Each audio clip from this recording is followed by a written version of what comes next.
देख लो, अब तुम आ गई हो, चांद भी आ गया देखो ऊपर। मर कसम खा रखे।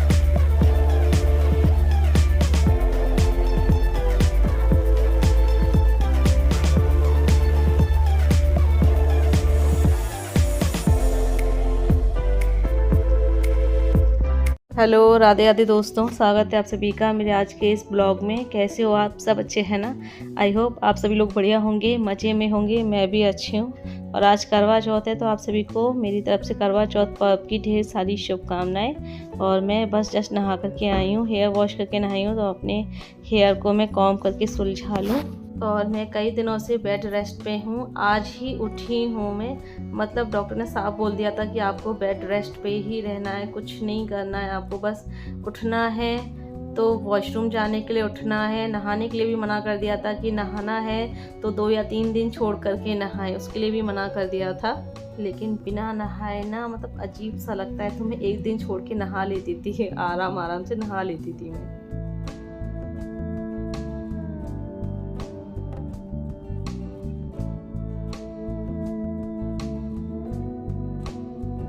और मैं इतने दिनों से बेड रेस्ट पे हूँ, तो मेरे रूम की हालत बहुत ज़्यादा ख़राब हो रही है। झाड़ू तो लग जाती, मम्मी जी लगा देती हैं, और उन पे भी इतना सारा काम होता है, घर का सारा काम उन्हीं पर ही है। मैं तो कुछ नहीं कर सकती, मुझे तो डॉक्टर ने बेड रेस्ट ही बोल दिया। लेकिन आज मैंने सोचा चलो आज तो इतने दिन हो गए, आज थोड़ी देर रुक जाती। वैसे ही पूजा वगैरह करनी है मुझे, आज व्रत भी है, तो मैंने कहा चलो आज ये ड्रेसिंग टेबल, बेड वगैरह सब साफ़ कर देते हैं। बहुत धूल मिट्टी जमा हो रही है इन पर। और आप सभी लोग पूछ रहे हैं कि मुझे क्या हो गया था, क्या प्रॉब्लम हो गई थी, डॉक्टर ने मुझे बेड रेस्ट क्यों बोला, मैं हॉस्पिटलाइज्ड क्यों हुई, ऐसी क्या प्रॉब्लम आ गई अचानक से कि मुझे हॉस्पिटलाइज्ड होना पड़ा। सो मैं आपको सब बताऊंगी। और अभी मुझे कल डॉक्टर को दिखाने जाना है, कल डॉक्टर ने मुझे बुलाया है दोबारा से दिखाने के लिए। तो कल डॉक्टर को दिखा के उनसे चेकअप वगैरह करा के फिर मैं आपको सब बताती हूँ। और डॉक्टर ने मुझे सफ़र करने के लिए बिल्कुल भी मना कर दिया, इस वजह से फिर मैं यहीं रुक गई हूँ। और अभी मुझे ये बेड शीट भी चेंज करनी है। ये बेड के सिरहाने पे पानी की बोतल और मेरा ग्लास रखा हुआ है, तो ये यहीं रखे रहते हैं जिससे कि जब मुझे प्यास लगे, मुझे ज़रूरत हो पानी की, तो मैं पी लूँ।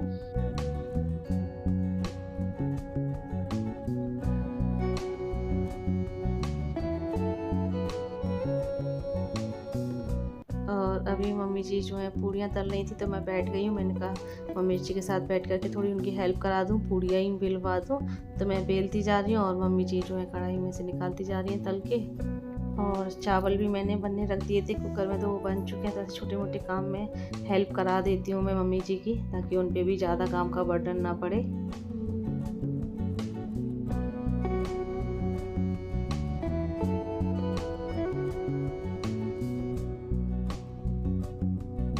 और मौसी जी ने महावर घोली थी, तो ज़्यादा घोल रही थी, तो वो यहाँ पे ले आई हैं कि तुम सब लोग भी लगा लो। तो मैं यहाँ पर मम्मी जी के लगा रही हूँ पहले, और मम्मी जी के लगाने के बाद फिर मैंने मौसी जी के भी पैरों में लगा दी। और वैसे मौसी जी व्रत तो नहीं रखती हैं करवा चौथ का, क्योंकि यहाँ पे काफ़ी टाइम पहले परिवार में ही कोई एक्सपायर हो गया था करवा चौथ वाले दिन, तो इसलिए खोटी हो गई है। लेकिन मम्मी जी रखती हैं व्रत करवा चौथ का, क्योंकि जब यहाँ परिवार में कोई एक्सपायर हुआ था उस दिन पे, तो उस दिन मम्मी जी यहाँ पर थी नहीं, मम्मी जी हाथरस में रहती थी, तो उन्हें पता नहीं था, तो उन्होंने व्रत पूजा पाठ वगैरह सब कर ली थी। और उसके बाद अगले साल भी अच्छे से हो गया था, तो फिर कोई दिक्कत नहीं हुई। तो फिर सबने बोला कि कोई दिक्कत नहीं हुई है तो फिर तुम कर लो। लेकिन बाकी परिवार में और कोई नहीं रखता है, मतलब मम्मी जी की एक भी देवरानी जेठानी करवा चौथ का व्रत नहीं रखती हैं। हाँ, हम बहुएं ज़रूर रखती हैं। हम बहुओं के लिए ये होता है, मतलब हमारा जो पहला करवा चौथ है हम मायके से करके लाते हैं, फिर उसके बाद फिर हम हर साल रखते हैं। तो मैंने भी अपना पहला करवा चौथ मायके में मनाया था। मेरी देवरानी ने, जेठानियों ने, सब ने अपना पहला करवा चौथ मायके से उठा करके लेके आए हैं। और मैं महावर लगाई रही थी कि तब तक ये भी आ गए हैं हाथरस से। और यहाँ मेरी देखिए पूजा की भी तैयारी हो ही जा रही है लगभग।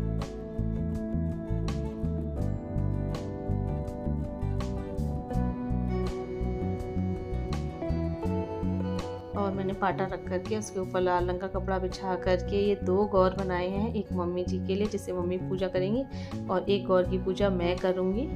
और ये 4 करवे रखे हुए हैं मिट्टी के, जिसमें से 2 मम्मी जी के हैं, 2 मेरे हैं। और ये गौर पे मैं लाल रंग का कपड़ा ओढ़ा दे रही हूँ। और मैं ज़्यादा भाग दौड़ नहीं कर सकती, तो मैं तैयारी करके बैठ जाती हूँ। सामान इन सब से मंगा रही हूँ कि मुझे ला करके दे दो सामान, तो मैं तैयारी करती जाऊँ। अभी यहाँ पर ये लगा रहे हैं कैलेंडर, थोड़ी सी तैयारी कर देती हूँ, फिर बैठ जाती हूँ, फिर लग जाती हूँ तैयारियों में। तो इस तरीके से मैं ये पूजा की तैयारी कर रही हूँ। और खाने में आज हमारे यहाँ बनते हैं बेसन, ये झार वाला बेसन बनाया मम्मी जी ने, चावल कुकर में बने रखे हैं। ये बाजरा भी बनता है हमारे यहाँ इस तरीके से, और पूड़ी, ये बाजरे की टिकिया, ये सब बना रखा है। तो मैं अपनी मम्मी जी की और अपनी भी दोनों की थाली लगा लेती हूँ पूजा के लिए।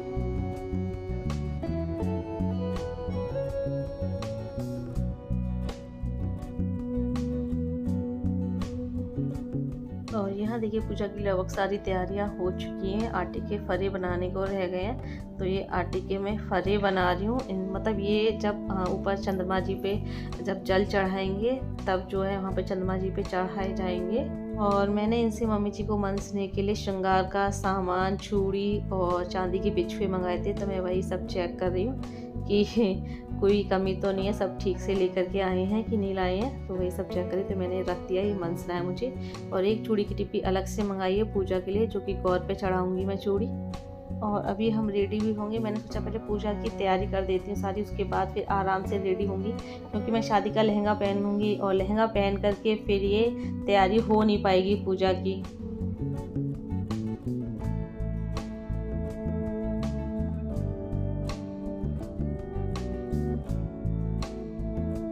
और अभी यहाँ देखिए मैंने अपनी शादी का लहंगा पहन लिया है, और यहाँ मुझे कानों में इयररिंग्स पहना रहे हैं। और मैंने लहंगे के ऊपर ये जो ब्लाउज़ पहन रखा है, ये लहंगे का ब्लाउज़ नहीं है, अब शादी का लहंगा है, तो इसका जो ब्लाउज़ है वो मेरे बिल्कुल आता ही नहीं है। तो ये मैंने गोल्डन कलर का ब्लाउज़ ले रखा है, तो वही मैंने जो है पहन लिया है। मैच तो नहीं कर रहा, बट इतना ऑड भी नहीं लग रहा है।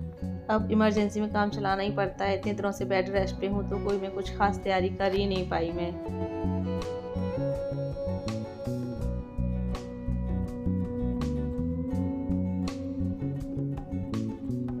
और अभी मैं अपना ये नया वाला चूड़ा सेट पहन लेती हूँ, जो कि मैंने बनवाया था, अंशु के लिए भी बनवाया था सेम, और अपने लिए भी बनवाया था। तो अंशु ने भी आज अपना पहना होगा। और यहाँ देखिए मैं रेडी हो गई हूँ। तो ये देखिए, ये है मेरा पूरा लुक। तो मैं कैसी लग रही हूँ आज अपनी शादी के इस लहंगे में। और मेरे इस लहंगे का दुपट्टा इतना हैवी है ना, जूड़ा बना रखा है, तो जूड़े पे मैंने पिन से टिका रखा है, लेकिन मुझे हाथ से पकड़ना पड़ रहा है, और गर्दन भी सीधी नहीं कर पा रही हूँ मैं अपनी। और ये बार बार मुझसे बोल रहे थे, गर्दन इतनी टेढ़ी क्यों कर रखी है अपनी, सीधी कर सीधी कर। लेकिन इतने भारी दुपट्टे के चक्कर में मैं गर्दन सीधी कर ही नहीं पा रही थी, क्योंकि गर्दन सीधी कर रही थी तो ये दुपट्टा जोड़े से निकल के भाग रहा था।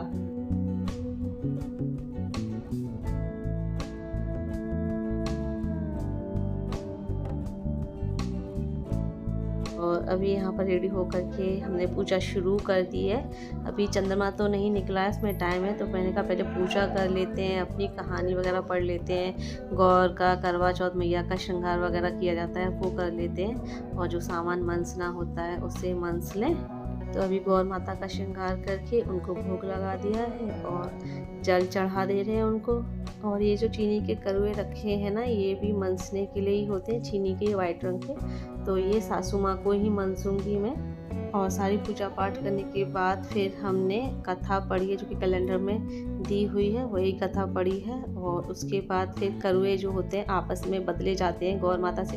वैसे अगर देवरानी होती, अंजलि होती, तो मैं उसके साथ बदल लेती, कोई साथ में जोड़ा ना हो तो गौर माता से ही बदल लेते हैं। और फ्रेंड्स अभी हम यहाँ छत पर आ गए, सबसे ऊपर वाली छत पर आए हैं चंद्रमा को अर्घ देने। अभी चंद्रमा नहीं निकला है, क्योंकि जो टाइमिंग है चंद्रमा की निकलने की वो 8:15 बजे की है।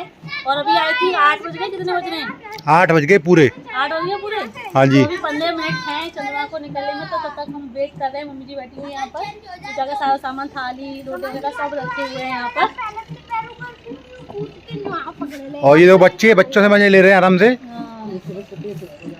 और हाँ, ये स्टेज चढ़ने में ना हालत खराब हुई, इतना भारी लहंगा शादी का, और ऊपर से 2 स्टेज चढ़ के आना पड़ा है सारा। और सबसे ज़्यादा हालत तो इनकी खराब हुई, सारा सामान ये लेकर के आए, मैं मम्मी जी खाली आता है, सारा सामान ये लेकर के आए, 2-3-4 चक्कर लगाए हैं तब ये सारा सामान आ पाया है छत पर।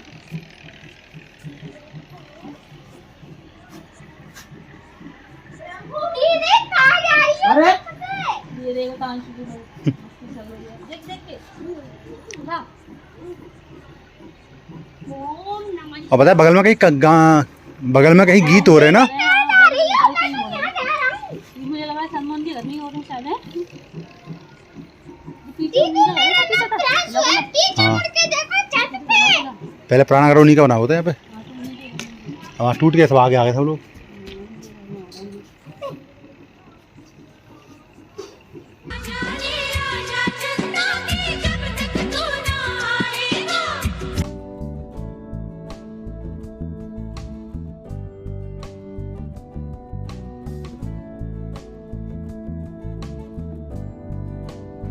देख लो अब तुम आ गई हो, चांदी आ गया देखो ऊपर। ऊपर आया तभी ना खा लिया मर कसम खा रखी हम नहीं मानेंगे किसी की। बस देखो छोटा लाल था। लाल लाल लाल लाल देख कैमरा में देख रो देख ले। मुझे दिख नहीं रहा। देखो रेड ले रहा रेड छोटा छोटा सा यही है रेड रेड। लेकिन यहाँ तो दिख नहीं रहा। गौर देखो गौर से। और सारे लोग एक साथ तो पूजा कर नहीं पाएंगे, तो पहले मम्मी जी और मेरी जेठानी पूनम दीदी भी आ गई हैं। पहले वो दोनों कर ले रहे हैं, उसके बाद फिर रेनू मेरी देवरानी खड़ी हुई है वो करेगी, फिर मैं कर लूँगी। और नीचे वाली छत से इतना चंद्रमा नज़र नहीं आता है क्योंकि चारों तरफ पेड़ पौधे हैं, घर भी बन गए हैं तो नज़र नहीं आता है, तो इसलिए सबसे ऊपर वाली छत पे ही आना पड़ता है। तो फिर पूनम दीदी और रेनू भी यहीं आ जाते हैं हमारी छत पे, तो यहीं से हर बार जो हर साल जो है अर्घ देते हैं। और इस बार हमारी पूजा भी जल्दी हो गई थी, लेकिन चंद्रमा बहुत देर से निकले। 8:15 बजे का टाइम था और 8:45 बजे तक निकले हैं। और हर बार क्या होता है हम पूजा में लेट हो जाते हैं, जब तक चंद्रमा निकल आता है फिर हम आके अर्घ देते हैं। लेकिन इस बार हमारी पूजा जल्दी हो गई, हमें वेट करना पड़ गया, बट इस इंतज़ार का भी अपना ही अलग मज़ा है।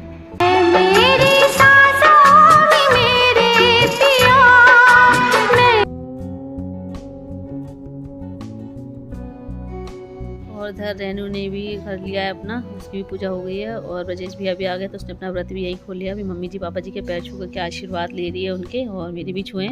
और अभी मैंने जो है अर्घ नहीं दिया है क्योंकि मैं वेट कर रही थी मम्मी जी पापा जी का। मैंने कहा चलो पहले मम्मी जी पापा जी का, मम्मी जी का भी व्रत खुलवा लें पहले।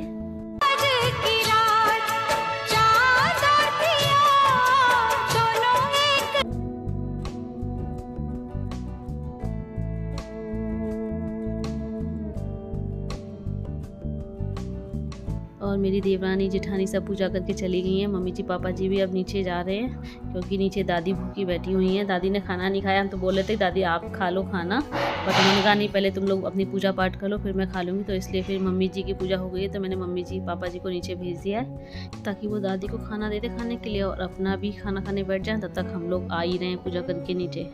और अभी मैं यहाँ चंद्रमा जी को अर्घ दे रही हूँ। जब चंद्रमा जी को अर्घ देते हैं तो घूम घूम के देते हैं, मतलब 7 बार घूम करके थोड़ा थोड़ा पानी चढ़ाते हुए ऐसे देते हैं। और फिर हर बार में एक सींक और एक एक जो आटे का फरा मैंने बनाया वो डाला जाता है। तो इस तरीके से 7 सींक है, 7 फरे हैं, तो 7 परिक्रमा लगाई जाती हैं ऐसे गोल गोल घूम करके, और फिर थोड़ा थोड़ा करके जल चढ़ाया जाता है ऐसे। और ये बोल रहे थे कि बाकी किसी ने तो ऐसे जल नहीं चढ़ाया, सबने एक साथ ही पूरा मतलब पूरा लोटा चढ़ा दिया, तो गोल गोल घूम के थोड़ा थोड़ा पानी चढ़ाती जा रही है, 7 बार ऐसे कर रही है। तो मैंने बोला कि मैंने पहला करवा चौथ जो अपने मायके मनाया था वहाँ मेरी मम्मी ऐसे ही करती हैं, तो जब पहली बार ऐसा किया तो फिर मैंने सोचा अब हर बार ही ऐसा ही करना चाहिए, तो इसलिए मैं ऐसा ही करती हूँ। और पूजा करने के बाद जब व्रत खोलने की बारी आती है ना, तो हम दोनों में थोड़ी सी ऐसी हल्की सी मीठी सी नोक झोंक हो जाती है, क्योंकि इनका भी व्रत होता है, ये भी व्रत रखते हैं करवा चौथ का। तो मैं चाहती हूँ कि पहले ये व्रत खोले, पहले इनको खिलाने की कोशिश करती हूँ, ये पहले मुझे खिलाने की कोशिश करते हैं। और ये मुझे एक बार खिलाने के बाद बार बार खिलाई जा रहे थे, बोल रहे थे कि यार जितना मीठा वो पूरा ख़त्म कर ले रहे हैं, उसके बाद पानी पियेंगे। और बोल रहे थे कि पहले पानी तू पीना, अगर मैंने पिया ना तो मैं पूरे लोटे का पानी पी जाऊंगा, तुझे नहीं मिलेगा पीने को। लेकिन ऐसा कैसे हो सकता कि मैं इनसे पहले पानी कैसे पी सकती हूँ, तो पहले पानी तो भाई इनको ही पीना है। तेरे हाथ से पीकर पानी दासी से बन जाऊं रानी। और व्रत खोलने के साथ ही मैं अपने आज के इस ब्लॉग को भी यहीं एंड कर रही हूँ, तो वीडियो को लाइक कर दीजिएगा और जो न्यू है चैनल को सब्सक्राइब करें। जल्दी मिलते हैं आप लोगों से नए अच्छे से ब्लॉग के साथ, और एक बार फिर से आपको happy Karva Chauth. Bye bye, see you, take care.